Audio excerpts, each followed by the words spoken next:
The Third Man by Graham Greene. 9.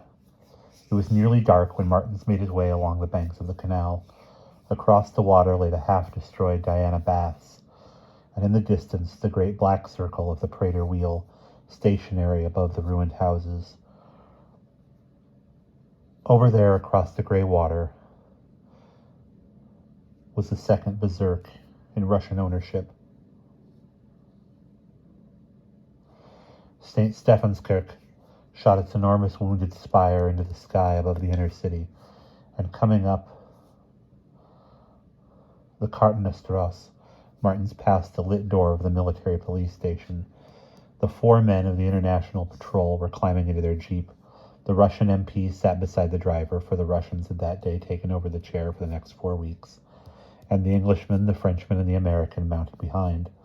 The third stiff whiskey fumed into Martin's brain, and he remembered the girl in Amsterdam, the girl in Paris. Loneliness moved along the crowded pavement at his side. He passed the corner of the street where Sackers lay and went on. Rollo was in control and moved toward the only girl he knew in Vienna. I asked him how he knew where she lived.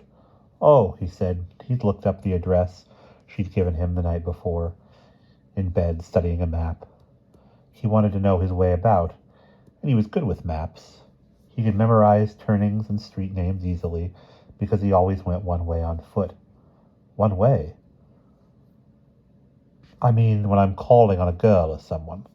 He hadn't, of course, known that she would be in, that her play was not on that night. In the Josephstadt. Or perhaps he had memorized that too from the posters.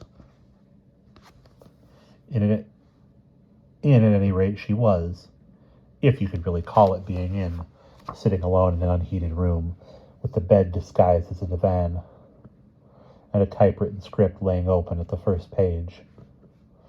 On the inadequate, too fancy Topley table, because her thoughts were so far from being in, he said awkwardly, and nobody could have said, not even Rollo, how much his awkwardness was part of his technique.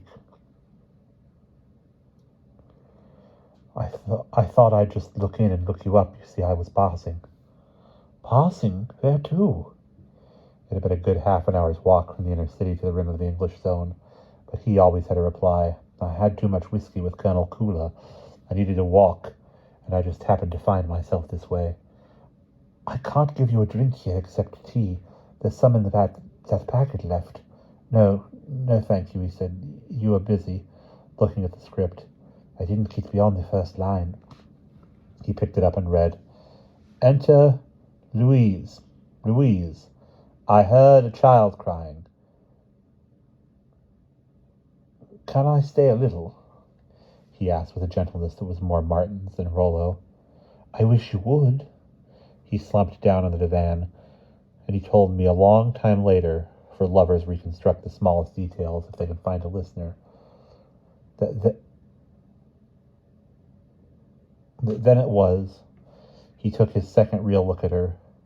She stood there, as awkward as himself, in a pair of old flannel trousers, which had been patched badly in the seat. She stood with her legs firmly straddled, as though she were opposing someone and was determined to hold her ground. A small, rather stocky figure, with any grace she had, folded and put away for use professionally. One of those bad days? He asked. It's always bad about this time, she explained. He used to look in, and when I heard you ring, just for a moment I had thought... She sat down in a hard chair opposite him and said, Please talk. You knew him. Just tell me anything. So he talked. The sky blackened outside the window while he talked. He noticed after a while that their hands had met. He said to me, I never meant to fall in love, not with Harry's girl. When did it happen? I asked him. It was very cold, and I got up to close the window curtains. I only noticed my hand was on hers when I took it away. As I stood up, I looked down at her face, and she was looking up. It wasn't a beautiful face. That was the trouble. It was a face to live with, day in, day out, a face to wear. I felt as though I'd come into a new country where I couldn't speak the language. I had always thought there was a beauty one loved in women. I stood there at the curtains, waiting to pull them, looking out. I couldn't see anything but my own face. Looking back into the room, looking for her, she said, "What did Harry do that time?" And I wanted to say, "Damn Harry, he's dead. We both loved him, but he's dead. The dead are made to be forgotten." Instead, of course, all I said was, "What do you think?" He just whistled his old tune as if nothing was the matter, and I whistled it to her as well as I could. I heard her catch her breath, and I looked round, and before I could think, "Is this the right way, the right card, the right gambit?" I'd already said, "He's dead. You can't go on remembering him forever." She said, "I know, but perhaps something will happen first." "What do you mean, something happen?" "Oh, I mean perhaps there'll be another war, or I'll die, or the Russians will take me." "You'll forget him in time. You'll fall in love again." "I know, but I don't want to. Don't you see I don't want to?" So Rollo Martins came back from the window and sat down on the divan again. When he had risen half a minute before, he had been a friend of Harry Lime's, comforting Harry's girl. Now he was a man in love with Anna Schmidt, who had been in love with a man they had both once known called Harry Lime. He didn't speak again that evening about the past. Instead, he began to tell her of the people he had seen. "I can believe anything of Winkler," he told her, "but Cooler, I liked Cooler. He was the only one of his friends who stood up for Harry. The trouble is, if Cooler's right, then Koch is wrong. And I really thought I had something there." "Who's Koch?" He explained how he had returned to Harry's flat, and he described his interview with Koch, the story of the third man. "If it's true," she said, "it's very important." "It doesn't prove anything. After all, Koch backed out of the inquest. This stranger." "That's not the point," she said. "It means they lied, Kurtz and Kula." "They might have lied so as not to inconvenience this fellow, if he was a friend." "Yet another friend on the spot. And where's your Kula's honesty then?" "What do we do? Koch clamped down like an oyster and turned me out of his flat." "He won't turn me out," she said, "or his Ilse won't." They walked up the long road to the flat together. The snow clogged on their shoes and made them move slowly, like convicts weighed down by irons. Anna Schmidt said, "Is it far?" "Not very far now. Do you see that knot of people up the road?" "It's somewhere about there." The group was like a splash of ink on the whiteness, a splash that flowed, changed shape, spread out. When they came a little nearer, Martin said, "I think that's his block. What do you suppose this is? A political demonstration?" Anna Schmidt stopped. She said, "Who else have you told about Koch?" "Only you and Colonel Kula. Why?" "I'm frightened. It reminds me..." She had her eyes fixed on the crowd, and he never knew what memory out of her confused past had risen to warn her. "Let's go away," she implored him. "You're crazy. We're on to something here, something big." "I'll wait for you." "But you're going to talk to him." "Find out first what all these people..." She said, strangely, for one who worked behind the footlights, "I hate crowds." He walked slowly on alone, the snow caking on his heels. It wasn't a political meeting, for no one was making a speech. He had the impression of heads turning to watch him come, as though he were somebody who was expected. When he reached the fringe of the little crowd, he knew for certain that it was the house. A man looked hard at him and said, "Are you another of them?" "What do you mean? The police?" "No, what are they doing?" "They've been in and out all day." "What's everybody waiting for?" "They want to see him brought out." "Who?" "Herr Koch." It occurred to Martins that somebody besides himself had discovered Herr Koch's failure to give evidence. Though that was hardly a police matter, he said, "What's he done?" "Nobody knows that yet. They can't make their minds up in there. It might be suicide, you see, it might be murder." "Herr Koch!" Of course. A small child came up to his informant and pulled at his hand. "Papa, Papa!" He wore a wool cap on his head like a gnome. His face was pinched and blue with cold. "Yes, my dear, what is it?" "I heard them talking through the grating, Papa." "Oh, you cunning little one, tell us what you heard, Hansel." "I heard Frau Koch crying, Papa." Was that all, Hansel? No, I heard the big man talking, Papa. Ah, you cunning little Hansel, tell Papa what he said. He said, can you tell me, Frere Koch, what the foreigner looked like? Ha ha! You see, they think it's murder, and who's to say they are wrong? Why should Herr Koch cut his own throat in the basement? Papa, Papa! Yes, little Hansel. When I looked through the grating, I could see some blood on the coke. What a child you are! How could you tell it was blood? The snow leaks everywhere. The man turned to Martins and said, the child has such an imagination.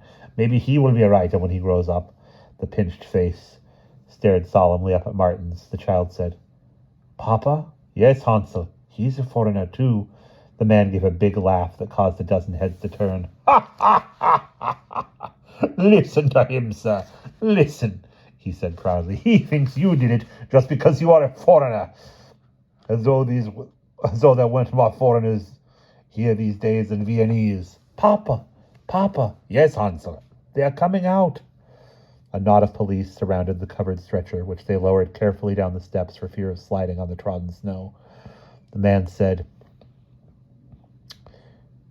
they can't get an ambulance into the street because of the ruins. They have to carry it round the corner. Frau Koch came out at the tail of the procession. She had a shawl over her head and an old sackcloth coat. Her thick shape looked like a snowman as she sank in a drift at the pavement's edge. Someone gave her a hand, and she looked round with a lost, hopeless gaze at this crowd of strangers. If there were friends there, she did not recognize them. Looking from face to face, Martin bent as she passed, fumbling at his shoelace. But looking up from the ground, he saw, at his own eyes level, the scrutinizing, cold-blooded gnome gaze of little Hansel. Walking back down the street toward Anna, he looked back once. The child was pulling at his father's hand, and he could see the lips forming those syllables like the refrain of a grim ballad. Papa, Papa, he said to Anna. Koch has been murdered. Come away from here. He walked as rapidly as the snow would let him, turning this corner and that. The child's suspicion and alertness seemed to spread like a cloud over the city. They could not walk fast enough to evade the shadow. He paid no attention when Anna said to him, then what Koch said was true. There was a third man. Nor a little later when she said, it must have been murder. You don't kill a man to hide anything else. The tram cars flashed like icicles. To hide anything less. It must have been murder. You don't kill a man to hide anything less. The tram cars flashed like icicles at the end of the street. They were back at the ring. Martin said, you had better go home alone. I'll keep away from you till things have sorted out. But nobody can suspect you. They are asking about the foreigner who called on Koch yesterday. There may be some unpleasantness for a while. Why don't you go to the police? They are so stupid I don't trust them. See what they pinned on Harry, and then I tried to hit this man Callahan. They'll have it in for me. The least they'll do is send me away from Vienna. But if I stay quiet, there's only one person who can give me away, Kula. And he won't want to. Not if he's guilty, but then I can't believe he's guilty. Before she left him, she said, be careful. Koch knew so very little and they murdered him. You know as much as Koch.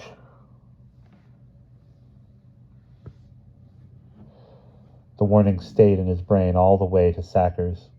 After 9 o'clock, the streets were very empty, and he would turn his head at every padding step coming up the street behind him, as though the third man, whom they had protected so ruthlessly, were following him like an executioner. The Russian scenery outside the Grand Hotel looked rigid with the cold. But he was human. He had a face, an honest peasant face with Mongol eyes. The third man had no face, only the top of a head seen from a window. At Sacker's, Mr. Schmidt said, Colonel Calloway has been in asking for you, sir. I think you'll find him at the bar. Back in a moment, Martin said, and walked straight out of the hotel again. He wanted time to think, but immediately he stepped outside. A man came forward, touched his cap, and said firmly, "Please, sir." He flung open the door of a khaki-painted truck with a Union Jack on the windscreen and firmly urged Martins within. He surrendered without protest. Sooner or later, he felt sure, inquiries would be made. He had only pretended optimism to Anna Schmidt. The driver drove too fast for safety on the frozen road, and Martins protested. All he got in reply was a sullen grunt and a muttered sentence containing the word orders. Have you orders to kill me?" Martins asked facetiously.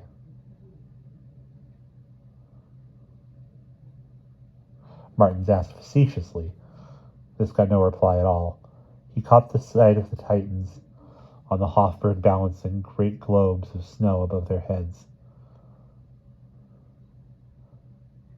And then they plunged into an ill-lit street beyond, where he lost all sense of direction. And we are going to pause there.